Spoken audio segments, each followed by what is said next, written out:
Greetings to all viewers. Welcome to the feature interviews on Vismaya Season 2. I am your host Darius Crasta, and joining me today is our guest, Professor Dr Chandrashekhar M. Biradar. When looking at the future of our planet, rural prosperity and global ecological stewardship, few leaders have shaped the landscape as much as our guest. As a globally acclaimed Earth system scientist, landscape ecologist, green growth architect, Dr. Biradar has spent over 3 decades pioneering transformative environmental and agricultural solutions across more than 50 countries.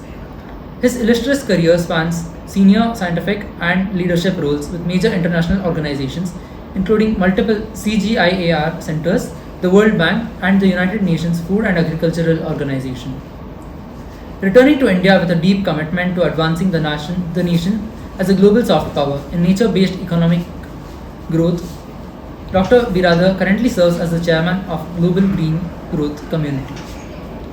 He is the visionary mind behind revolutionary frameworks like Nandi Krishi, the Circular Village, Living Lands, and the science of natural farming. By seamlessly merging traditional rural wisdom with cutting-edge geospatial intelligence, digital public infrastructure, and One Health models, his work is redefining how we approach regenerative agriculture, multifunctional agroforestry, and climate-resilient livelihoods. A prolific contributor to the science and society with over 550 publications to his name, Dr. Biradar is a trusted senior advisor to national governments, international bodies, and global alliances. His lifelong mission bridges ecological restoration with economic prosperity, paving the path toward a net zero future and land degradation neutrality. So, coming to you now, sir, your vast career over the years would have taught you a lot of things. What are 2 achievements or life lessons you would like to tell our undergraduate students? So, thank you first of all, the Crasta University and initiating this interesting discussions. And traveling across a different part of the world and coming from the rural background, and we always ambition to do something big, right? So then we learned that the global landscape lesson is that India can offer a lot to the world, right? So that would only not explore that unexplored territory. So this way we need to bring it to the nature, and the sustainability is the core of the India. So that we're born with sustainability in our blood. So that, but you not put into action. That's where my best lessons that we have a tremendous potentials to bring the sustainable climate to the world. So your generation, you guys saw from going from encyclopedias to AI now. You've had to learn, relearn, unlearn so many times. Your adaptability and resilience is appreciable. Is there anything you would like to tell our generation what to do? See, the first one thing is very clear that we are part of the one species in the Earth entire solar system, right? So that we shouldn't think that we are the superior over the others, because every species survival depends on the holistic survivability of the planet. So anything we can do, whether the student, whether the faculties, whether the citizens, and whether businessmen, one thing is very clear, that what we can do for the nature, right? The nature is the core sustainability framework. And this is what we call a green growth initiative. Do anything that 2 things keep in mind, that one thing that serve the society, and that thing serve the environment and the nature we are living in part of it. I think that 2 things you can keep it, so that anything we do it that has a good framework for the future. So you are very passionate about your field of study and what you do. How did you come across this?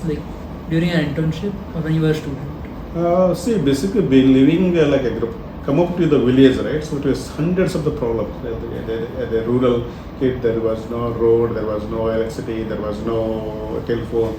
Everything comes with the way I've grown up into that one, and we're drinking a lot of the water in the streams flowing in the villages without any fear, right? Within the last 40-50 years, not a single stream left we can drink water directly. So it's not there. Now we want to go to the river and we have to take our bottled water with us. Yes. So that is the real indicator, we're not looking at it. right? It's like the scarcity and the availability, all you talk about. It's not about that. It's how we are managing that. So that is the real, what you call, my observation is that we are not looking into the what we live, what is our footprint of water, your climate, your resilience. So we need to bring that as a framework so that our impact, like a what you call a simple living or a minimalistic way of living. So that doesn't mean that we are compromising anything there. So that we are living in such a impactful way. So that's where I learned really in the different part of the world that it's not only India's problem, it's the entire the world problem. So that's what we need to come together as a collective actions to restore what we lost. So you were talking about our impact, our footprint on nature, like how we are not able to go to streams and drink the water from it nowadays. Now we have this thing called carbon credits, where farmers or someone can be growing trees, and the carbon sequestered by it can be paid for by a company as their way of saying they've reduced carbon credits. What is your take on it? I would say deep into the issue there. Like of course, this is the carbon credit. Plant a tree and then, for example, the India is one of the largest agroforestry framework.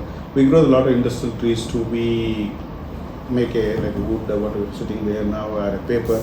We're using that a pulp, so that you have to cutting them again back, right? Mm-hmm. So this one. So for that you can issue the carbon. But we are looking at the holistic way, right? Why our groundwater table is declining? Why the climate, we have the super El Nino year this year is that one. It's not a new phenomenon. It was there in the past as well. But we have the buffer. Some extra, more rain comes, our land is absorbing them. Less rain they come, then there is the restored water coming back to the plant. So that the long dry spell and the short dry spell is not going to impact. Because we have a good buffer was there. The resilience was there, right? So, but that system we lost it. That's why just a carbon credit is not going to help alone that. It's maybe a little bit helping that one to encourage that one, but you are growing something to cut it back. That is the way, if it's not growing in long term, the carbon credit is the tree stand the more than 20-30 years, right? So like for example, how the tree can contribute to nature. The lichens they grow, fungus grow on the trees. So that's where why you need a long term tree system sitting there. So one look at that. Then see, we always look into the you can some rain comes, you can harvest the water, but the biggest water the harvesting is the farmlands, right? When the farm water comes now is most of the runoff, but you have to make a system that the water is far become the sponge, that rain where it falls it absorb into the subsurface, they can come into streams. So that's what there. It's not there right now. So we have to restore that. So looking at the holistic, the carbon is not like the biodiversity credit. After the carbon, and we sent the ministry or they requested that we wrote something called a carbon credit, right? So the carbon credit to then we come to the biodiversity credit. So biodiversity is the basis of the carbon. You have the more biodiversity landscape, it sequesters the more carbon into the soil, and more carbon in the soil leads to more water sequestrations. When biodiversity, carbon, water is there, that leads to more productivity. When more productivity is there, your input is reduces, your economic return is higher. I think the high five is what we call it. So that leads to this one. That's what I'll come back to the later into the what we call a karma credit, right? So that now where only what you can sell, you can pay for that, but something you cannot sell. You are a good citizen, right? You are doing something good for the people, and you're sitting with all the people doing something good for nature, and that's they not paid back into the good thing you do. I'm a farmer. I go the natural farming, organic farming. I just produce the good food is not only that one, but also sequestering the water, producing the more oxygen, cooling the land. For these services, we not paid for that. Right? That's what we call designing something called karma credit, so that every responsible, the citizen will love to breathe a fresh air and eat a good food and drink a pure water, live in the sustainable environment, means everyone's responsibilities. So whoever can do that, contributing to reducing their carbon footprint, is appointed for what's called karma credit. That's what you know in the book, and the system is coming. Similar to how in Punjab there's like pension for trees that are over 100 years old. Yeah, definitely. We need to preserve the long term, the old trees, because of they sustain hundreds of years. That 2 days ago I wrote an article about 90-day-old tamarind tree, right? That is the amazing tamarind tree. So this like the fruit is very unique, and the certain 900 years of the drought, everything, preserving that is very necessary. That's what the government took that one. Let's preserve the old trees. That's one small component. One of the but we have to go into the biggest the environmental factor to bring nature back to its life. So So I saw your work. You are mostly into geospatial analysis of trees. So how does that help in conserving biodiversity? No, it's very interesting questions. Like why, when I went to the after my the school, the dad wanted me to be like my father. So wanted to be a medical engineer. That's the dream of the every parents. Right? They think about okay, medical engineer they pays the more the money. But I went to the graduation that and I found that it did not seems interesting to me. Then I was reading this one of the friend gifted me. It's called Malayali Madhumagalu. One of the poems was one of the best novel ever. When I read that one about explaining about the nature, about the Western Ghats, how this there, then I left the engineering, so went to the forestry. That's how that started. Yes. But when that doing that one, then I felt that like what I can help back to my farm. I wanted after graduation, I want to go to the farming. Then I said that farming still is not the system. Everything is not well qualified to do that one. So this way that I wanted to see the technology way, how that you can help the farmers in technology. So this way I went to the ISRO to do my PhD. I used the space technology to map the Indian biodiversity, something that like that. So after that, when we started like that time, like a big data, machine learning, those things. So I used the neural network in my PhD, right? What you call AI now, big data. 25 years ago, doing my PhD, I used that one, but you never thought that that can become a day-to-day tools. The same thing we started looking at different. I work in the CG level as a big data, machine learning, how best you can technology can help the farmers. Then I realized after working so many part of the world, everything, technology is not just only help. Like a sensor can tell how dry your soil, but it cannot make soil is wet. Sensor can tell how dry, how hot is your land, but it cannot make a land cool. Then I felt his biology is going to help that. And that's what coming back to all the technology you learned that these were the tools help to accelerate what we are doing it, but you have to bring that into the life, into in the lab to the living landscape. That's what we started transition. So that we need all those things to come together. Right now we're working the kind of a isolated, right? That's called we need to bring them as a kind of a integrated way. Then only we can address the issue. So because the audience of this podcast or this interview is mostly going to be science students. They're going to be undergraduate or masters. So what would you tell to them to how to collaborate? I would say it's not just about science is kind of a bifurcated or make a individual disciplines, but we have to come together all. We need a biology student, we need an ecology student, we need the math student, we need the engineering student, we need the management student, so that you have to collectively work together, right? Then only things it works. Otherwise, take example of the farmers. A farmers, you can the biology student come that will what to grow the better way to grow. Then you can come to a processing engineering that how to harvest them, how to make a processing. Then come to the marketing student, how to sell them better way. So a farmer can make a profit. So this the trade, then economics comes there. So that we have to come together. They have to interact each other. Just like as a simple concept is simple. Everyone need a food. Yes, sir. Doesn't matter which discipline it is, whether farmer, whether engineer, right? These are basic things are required. For that basic thing to meet everyone in the population of the country like India, the 1.45 billion populations, then until we come together to make people have the healthy access to the good food and the basic necessities, we have to work together. It's not just the question of the biology student, but they play the vital role. Biology is the major things that can help a lot. Yeah. So because we'll be coming to a close soon, is there anything you would like to tell our audience? It's very clear that we are kind of the transition, right? We talk about the climate resilience, climate calamities happening everywhere, and then we are bifurcated systems. We have to come together, and we have to do long-term vision. What you can do that, all that's there.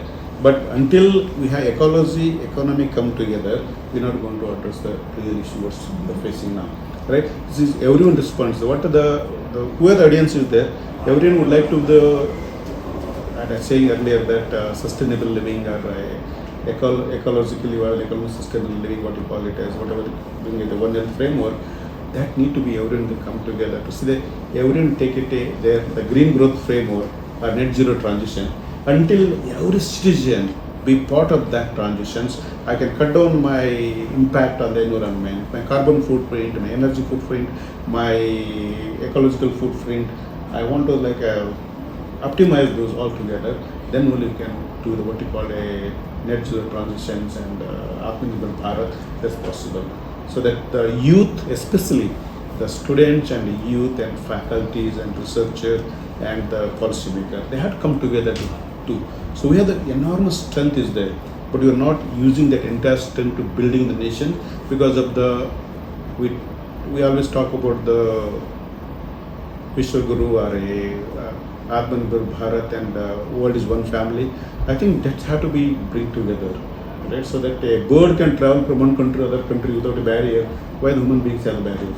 So that's where my core idea is that one, like we are all one, but keep it other caste, creed, religion, anything. But what we can do for the nature, what we can do for the sustainable framework, what we can live together as a one of the species of in the nature. Yes, sir. Thank you very much, sir. Those were very thoughtful, thought-provoking things. If possible, maybe we'll visit the Miyawaki forest. There's a bird that's now put a nest in our forest now. So, anyways, I'm sure like any trees you can plant, anything green, so that is the habitat because in the entire concrete jungle, even small greeneries that can become a life-saving. Even in the Bangalore, my home, is a small garden. We see there's so much honeybees and the birds making in nests. So that even one tree that make a difference. yes. Yeah. Certainly, we love to. So now we'll come to a close.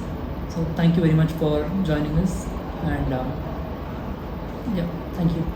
Thanks very much for the I know it's in the short one we are in the rest of the hours, but definitely what we're discussing about this a green growth, the transitions, it is everyone's responsibility. So thanks for you and being a young boy, and that's like what we can do the best for the world.